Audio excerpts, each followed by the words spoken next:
Welcome to Sports This Morning. I'm Cecilia Omogbe. I am Tayo Salam. It's great to have you join us again. This is what the show looks like. We're starting off from the US Open. Not good news at all for Andy Murray. It's the end of the road for the former world #1 after losing to Felix Auger-Aliassime in their second-round clash.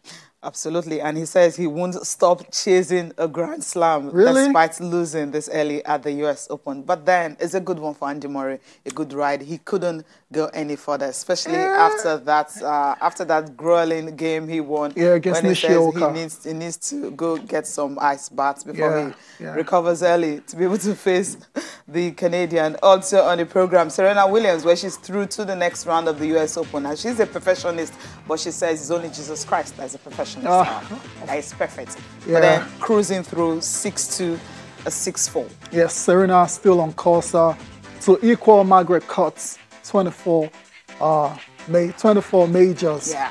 She's going to take on Sloane Stephens in the third round. We'll talk about that later on the show. Also on Sport This Morning, in the NBA, the Toronto Raptors have revived their hopes in the Eastern Conference semifinals after winning Game 3 against the Boston Celtics. It was OG Anunoby, a British Nigerian, who scored who made the winning shots as time expired. It was at the buzzer. OG Anunoby to the rescue. And he says he doesn't shoot to miss. So whenever he wants to shoot, he get it done.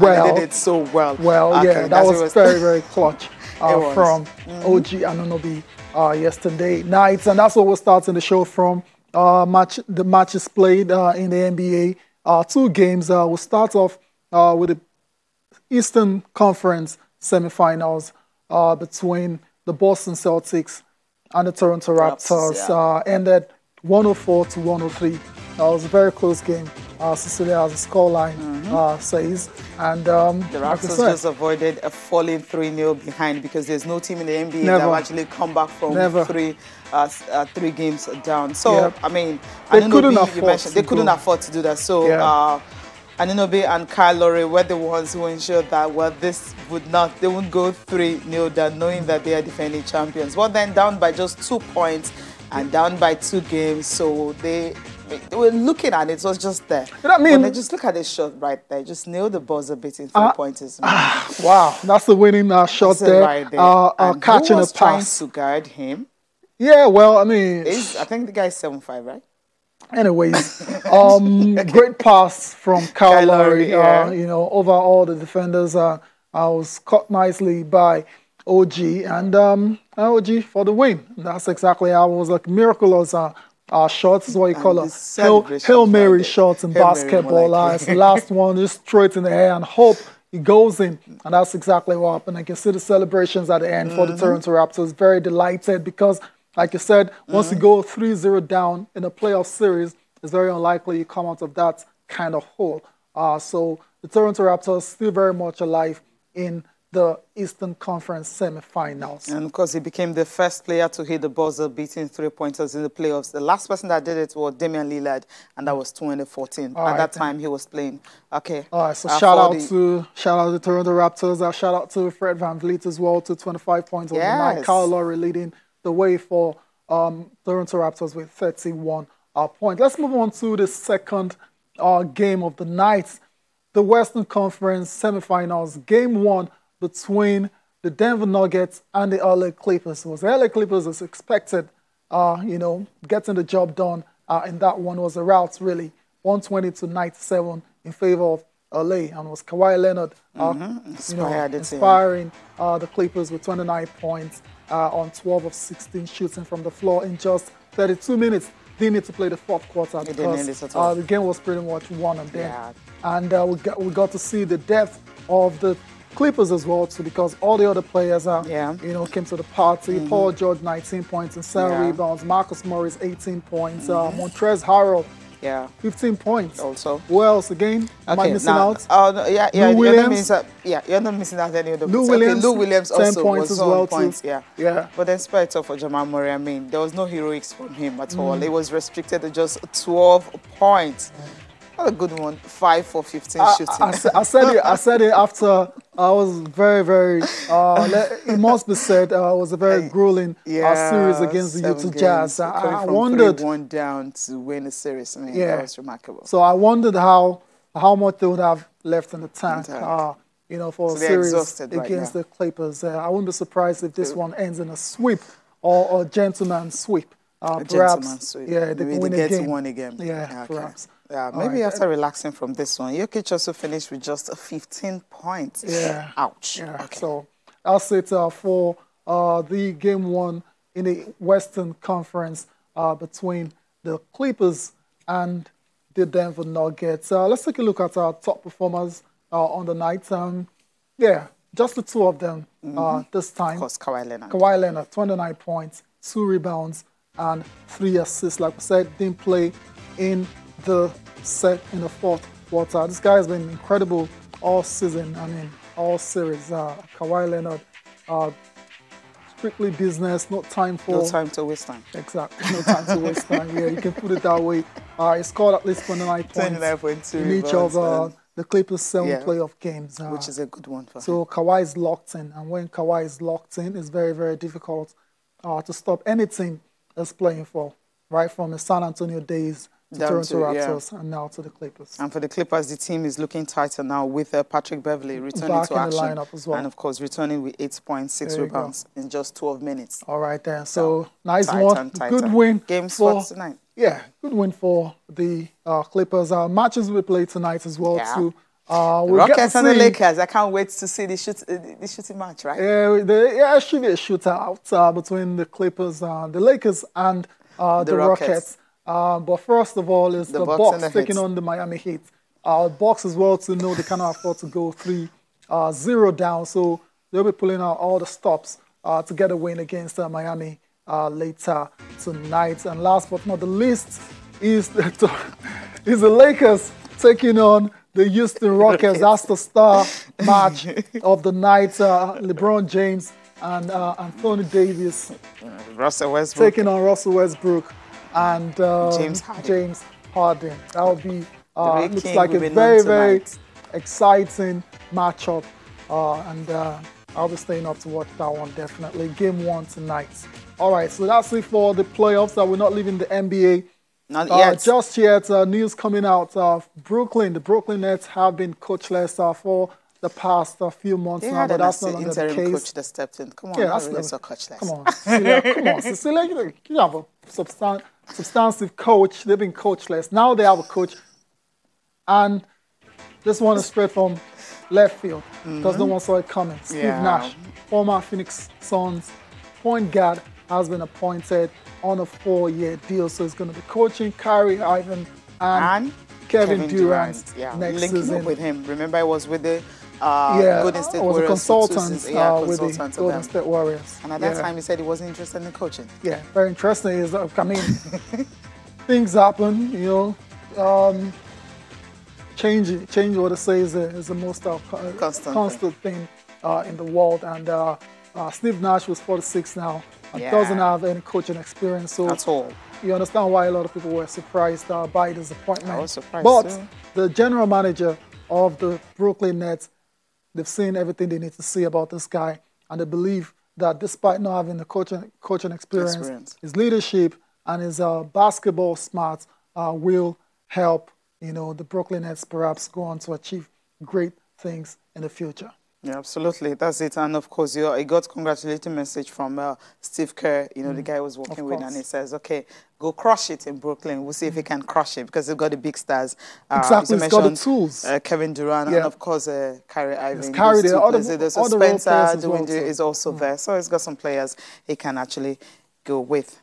Okay, as per I thought for Ja Morant named 2019-2020 Rookie of the Year. No surprise. As a matter of fact, it should have been unanimous, but wasn't anyway. So congratulations to Ja Morant, the Memphis Grizzlies point guard.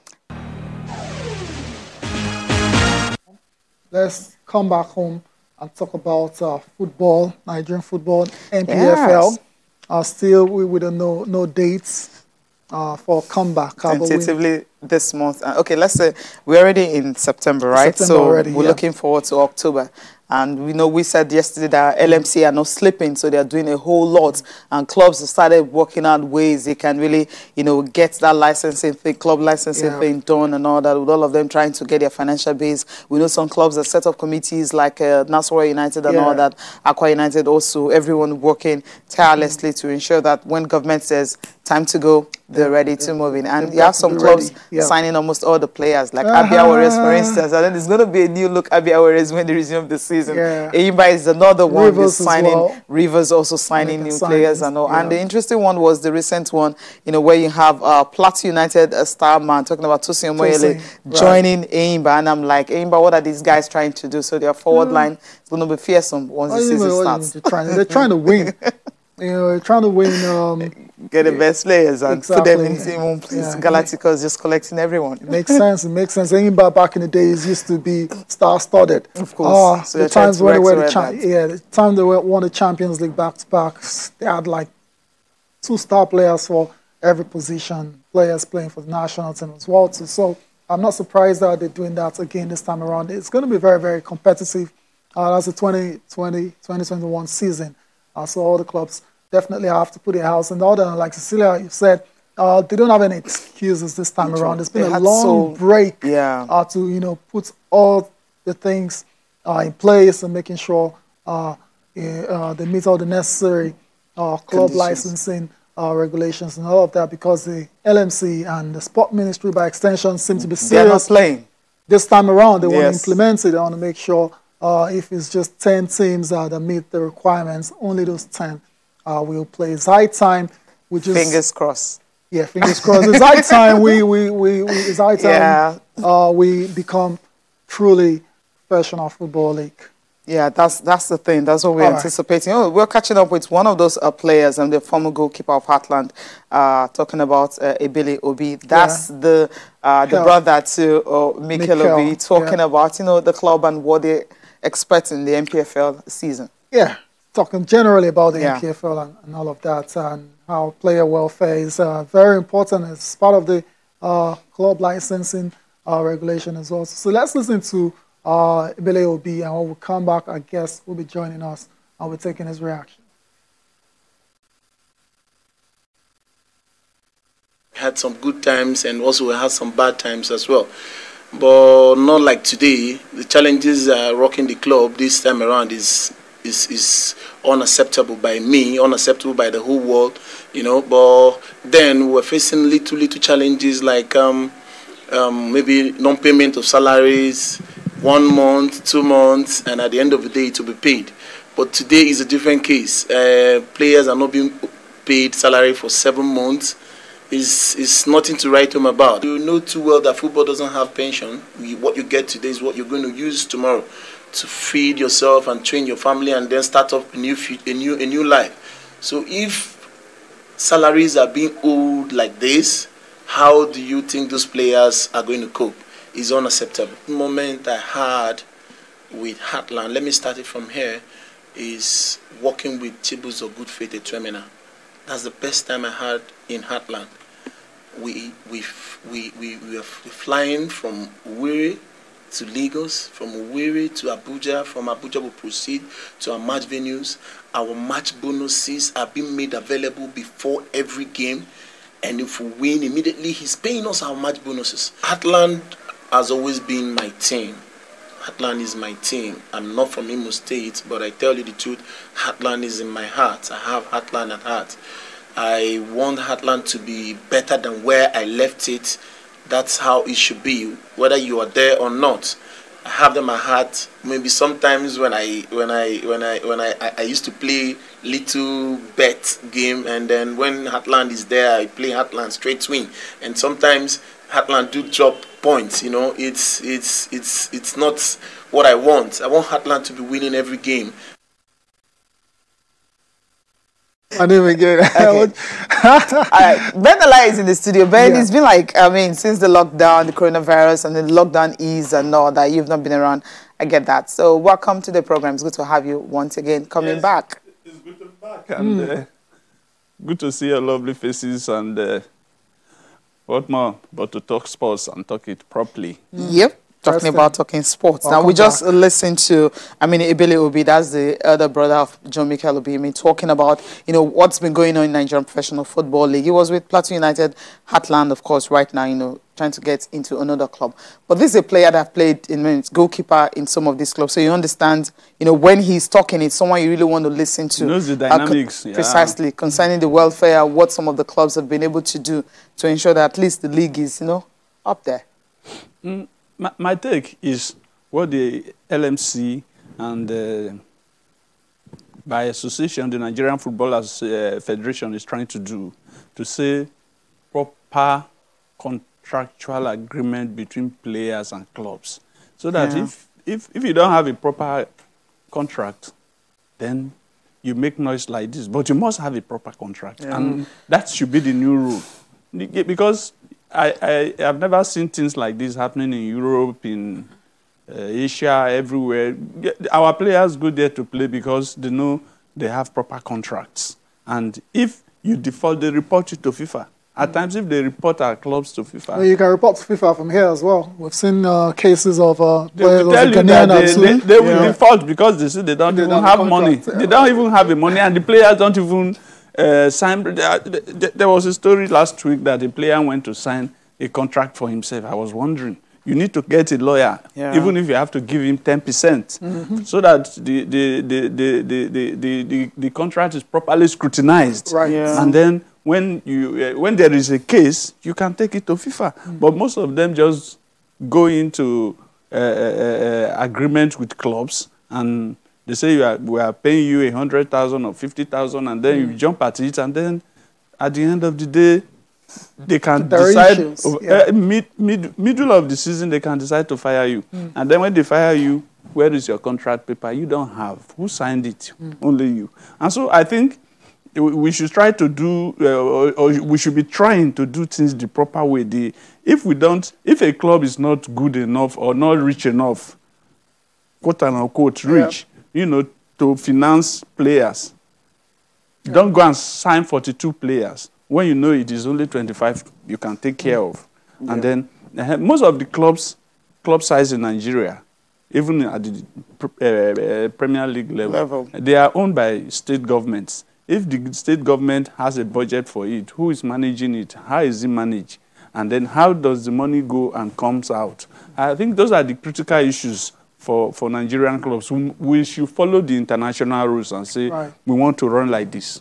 I'm sure that's why NFF and LMC and also Sport Ministry have to come up with that club licensing rules that you have to, they will have to follow, because these rules have been there. But it's just that clubs usually, they don't implement it. And also the implementation is key right now, new season. So everyone obviously will be looking at that because of there's so much they talked about during the lockdown. This is what we want to do, and these are the things we want to implement. So implementation right now is key. And I love the fact that some coaches are already saying that if you want me to have a new contract with your club, you need to reduce the numbers of players. I don't want 40, maybe I want 30 players, which is also key. And also we've started seeing clubs also telling us that they're signing a player for 2 seasons. You don't have the one, player has been signed for how long, you don't know. But now we're saying, Tosin Omoyele, let me just make reference to that one.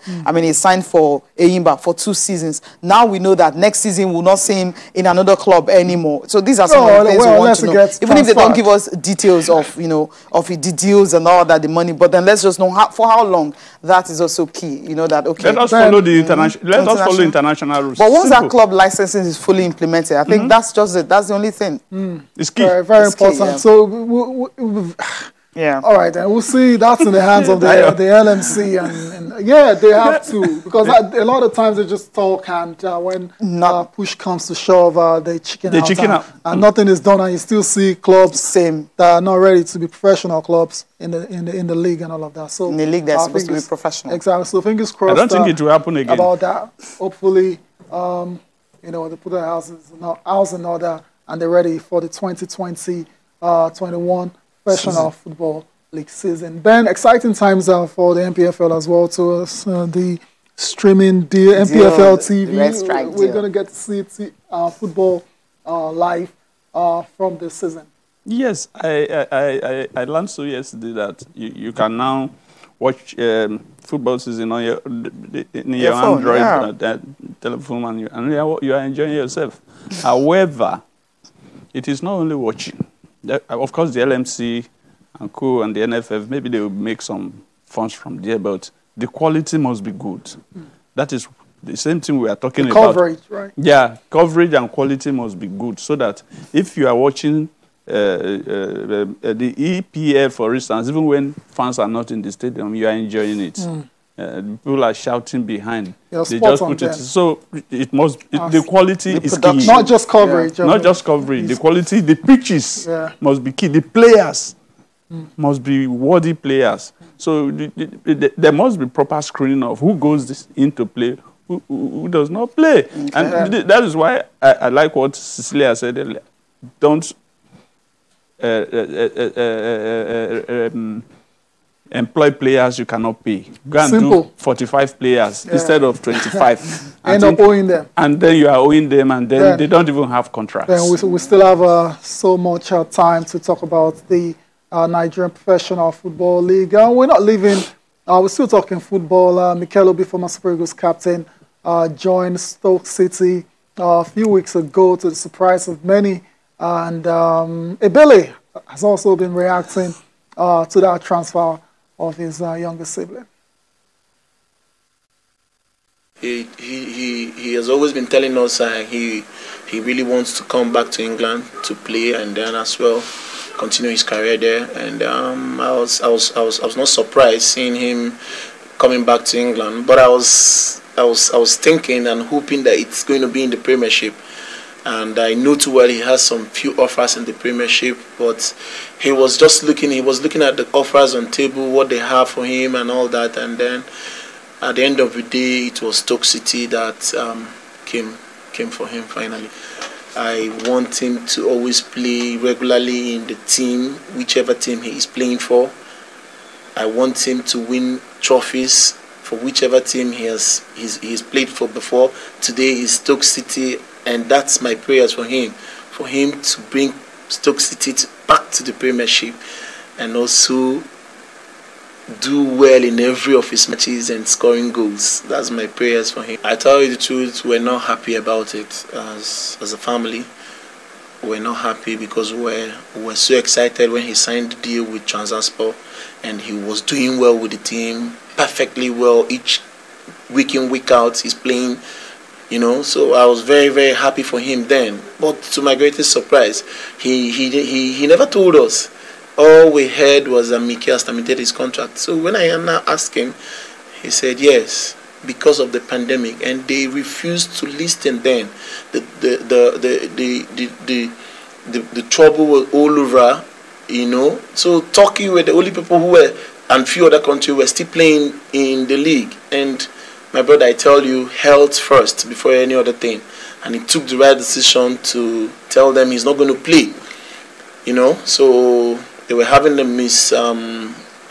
were arguing with the president of the club, and at the end of the day, he decided to call it quit. I tell you the truth, I wasn't happy then, but at the same time, he did the right thing. That was what he was supposed to do. So what message do you have for your fans now? All right, then Ebele Obi, as the elder brother of Mikel, sharing his thoughts on his move to Stoke City and what happened in his last club in Turkey as well. Let's move on to the international scene and talk about Brazil, trying to bridge the gap between the men's and the women's football. On Wednesday, it was announced that men and women will receive equal pay whenever they are on international duty. Cecilia, that's a massive call from a superpower in football like Brazil. And Ben, the policy means every player representing Brazil will get equal daily rates and prize money whenever they are on international duty. What do you make of this one? I think Cecilia would be happier to hear that, because she's almost like a feminist. Going into the details, I think Brazil is almost like the foremost football nation in the world. Right. And they've won the World Cup, perhaps. Of course, more than any other nation, country. Yeah. And so, if they are saying that people should be looking at. FIFA is also watching. England, Nigeria, and co. We should also watch and say, okay, can we aggregate everything and say, okay, what you are giving to the men, give to the women. Interesting that you mentioned, Ben, you mentioned Nigeria and England. England as well came out after this announcement to say, actually, we've been doing that as well too. That's what they said. But Australia started it and all that. Then we also know Edo State, for instance, the club, Bene Insurance and also the Edo Queens, same amounts of money. But when I spoke with some of the Super Falcons players, I mean, in Nigeria, these guys, I mean, Brazil, Australia, England, the countries you were mentioning, I mean, they've been consistent. They've had a structure already on ground and all. You don't wait for 1 year. You don't play football looking for coaches everywhere. I mean, waiting for like forever. So some of the Super Falcons players I've actually spoken with, we're like, okay, can you give us something first? What is it? Just give us a consistency. I mean, playing more games. Before we start talking about equality, that they are not there yet. It's still a long way for us to get there. So they want the basic things done first. If you have done the basic things, then the next step is to start talking about equality. So yeah, I mean, some of them, Super Falcons players play abroad. They play in Europe, they play in America, and they end the same thing with the male players. So I don't think that is an issue. However, like you rightly pointed out, the female football clubs in Nigeria should ensure that because like I said earlier, most of these clubs are owned by state governments. Yeah. So they can actually afford So they can actually say, look, let's equalize it. It's equalized. Okay, but Ben, we need to go on a break. When we come back, we should be listening to the coach of the Brazil's women's national team, Pia Songhade, just actually, reacting to that and also thanking the Federation president for being able to do that.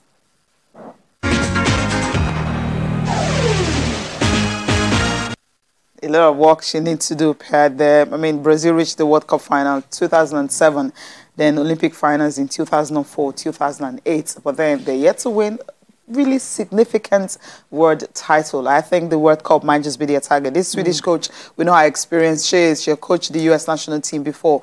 And when she was appointed at that time, Marta said, well, she's one of the best in the world. And hopefully more girls will play football. Then they can actually integrate those girls into this national team so that they'll have a better team. But with this equal pay, I mean, more girls will obviously want to play football in Brazil. Brazil has never been a question of talent for Brazil. So perhaps this is the coach that will get them over the line in terms of winning. But they have aging squad. That's why Marta was actually pleading. They've got real talented young players as well. So coming up now. Very experienced coach to handle them. My own concern is that Nigeria should borrow a lead from Brazil and try to implement it. Instead of every time we are saying there's no money, we lack funds. What kind of borrow leave are you talking about? Is it the equal pay? I said we should can we do the basic thing first of all? I mean, let's cross that first. I already mentioned that. I mean, I'm not proponent of this. The clubs, they can do it at clubs level. Okay. If Aqua United and Aqua Queens. Aqua United doesn't have a female team yet. Maybe they can just. Okay, let's say Bendel Insurance and Edo Queens. They've done it. If they are doing it, they've already even done it. So other people should borrow a leave. Rivers United and Rivers Angels, for instance. Rivers Angels are more successful than Rivers United. So why can't the government just say, okay, girls, you can actually have same? Yeah, I think that's it. Just look at what it goes. Then we now take it national. Yeah, national. But let's start the basic first. If we have consistent coach, friendlies, I mean, like October, for instance, you're going to see most of the countries across the world, women's football team playing international friendlies, and we don't have a coach yet, so there's no way we're going to play anything in October. So the basics need to be handled. Just have a technical crew that is on ground at all times, so that we don't have to have this. They kept assuring us from the NFF glass house that since December that a new coach will come. A coach we're waiting. It's coming soon. Is waiting. A coach has been nominated. We don't see any coach. Cecilia, maybe you should go and take over. They're actually working on it. I mean, it's because NFF decided to contract it out. They didn't want to do it inwardly so that people will not start talking it's their person and all that. So they decided to okay, let's give it out to those who are in charge of recruitment, a very good recruitment agency, and those are the people that NFF is working with. I disagree with that. Let me tell you. I'm just saying what. That's what they've told us publicly, that they gave it to an insurance company or whatever. Look, there are several departments at the NFF. One of the department is supposed to be recruiting coaches and talking to them and interviewing them. So the issue of I don't want to be accused. You will be accused anyhow because you don't even know the idea of the person who is coming or the person you have said should recruit a coach for you. Do your thing yourself and take the blame. It would have been easier, right? Yeah, that route. They would have done it long ago. All right, well, we're still waiting. September is, we're still waiting, I mean, before this month's end, right? That's the last promise, right? Yeah. Okay, we September, might just this month. Okay. Fingers crossed. Let's go on. Let's go to Argentina. No, not really. Let's go to Spain and talk about the latest concerning the future of Lionel Messi. Ben, talks will continue today again between the Barca hierarchy and Messi's father, Jorge, who also doubles as his agent. And we're now hearing that there might just be a little bit of, a glimmer of hope for Barcelona fans and for La Liga. Yeah, that Messi might actually come back and stay for the rest of the season. What do you make of all of this, drama involving arguably Barcelona's greatest player? If not the world's greatest player at the moment. Yeah. What I make of it is, you see, at 13 he was already at Barcelona, and he's a Barcelona legend. Whether we want to take it or not, he's also an Argentine legend, and he's been there. He's been consistent. He's been very good. Right. He's won the World Footballer of the Year. How many times now I can't count. And so they will make every effort, to retain him. Don't forget that last week there were protests in Barcelona. That why are you allowed? If he leaves, even that there will be problem. Even the president of the club is, I think, he is gone. And the fresh elections, the man says it's not contested. And people are saying it is because of the former president or outgoing president, so to speak, that Messi wants to leave because he doesn't like him. And so there are a lot of nothing lasts forever. But actually, I think Bartomeu is a player, is a person to really blame for Barcelona woes and all that. All the fingers have been pointing to him. Over the years, the recruitment policies have been very poor and all that. You're not having good players coming in, and even when they come, it's like, okay, I mean, Coutinho, well, good now. I mean, the good news right now is that Coutinho is back at Barcelona. He resumed training with them and all that from Barcelona, from Bayern Munich on loan. And the thing is, with him coming back, and maybe Messi will want to stay. But the fact that Suarez is leaving, who are these players that are coming in? I think these are some of the issues. Yeah, you guys, the way when you talk that way, you make it look like all the other players they have in Barcelona right now they're not terrible players. They're not. They're but not they need a coach. And they brought in a coach, Ronald Koeman as well, who was a legend of the club and who's decent, has had a decent managerial career. So I can understand Messi wants to leave. What was his record at Southampton and Everton? Yeah, I mean, that's why I said it was decent. So how decent is decent? It was decent. He's a decent coach, and because people are trying to make it look like everything surrounding Messi is so bad, and that's why he's behaving like a spoiled brat. No, and that's why he's decided not to come to. That's what you're saying. You keep talking about the players not being good enough. No, I didn't say that. That's what you said. You said Suarez is leaving. Yeah, the Suarez is leaving. So what? Which is good. Suarez leaves. What's the big deal? If you check, Suarez leaves. So what? What's the big deal? Who is their top line? There's Antoine Griezmann is there. They can sign a player in the January in the window. Who are the players they can sign Lautaro Martinez in Inter. Who will they sign? It look like Messi's been in a very poor situation. Do they have a midfield presently? They've got decent players. Who they can always buy players. They have in the midfield? They have players there. What do you mean who are the players? There's Busquets getting on in age a bit now. Busquets might need a replacement. Okay. Definitely. Okay. It's just... See? You guys are just making it look like it's not. You see Rakitic anything? I don't want us to look like. I don't want us to look like. Come on, guys. Messi is a spoiled brat. I don't think he so. He's behaving like a spoiled brat. He's not. Yes, he is. He's giving the club so much. He gives. If you start a club at 13 years of age, he spent 20 years, and he's 33. So what? For crying out loud. So if he wants to go anytime, let him go. Let him go. Walk away. Oh, guys, you guys are okay. How do you want to run your business so like that? much. It's going to be running to the ground if you run your business like that. For that, you need to actually finance and put money into that business to grow well. Don't just rely on the profit you're making at that time. Yeah, but putting money in this so club, much for buying players. Thank you. Man City, Man U, call Messi. Oh. Manchester United. Okay, fingers crossed. Thank you guys for watching. I'm Cecilia Amongbe. Do have a fantastic weekend. Yes, I am Tara Salam. See you again on Monday.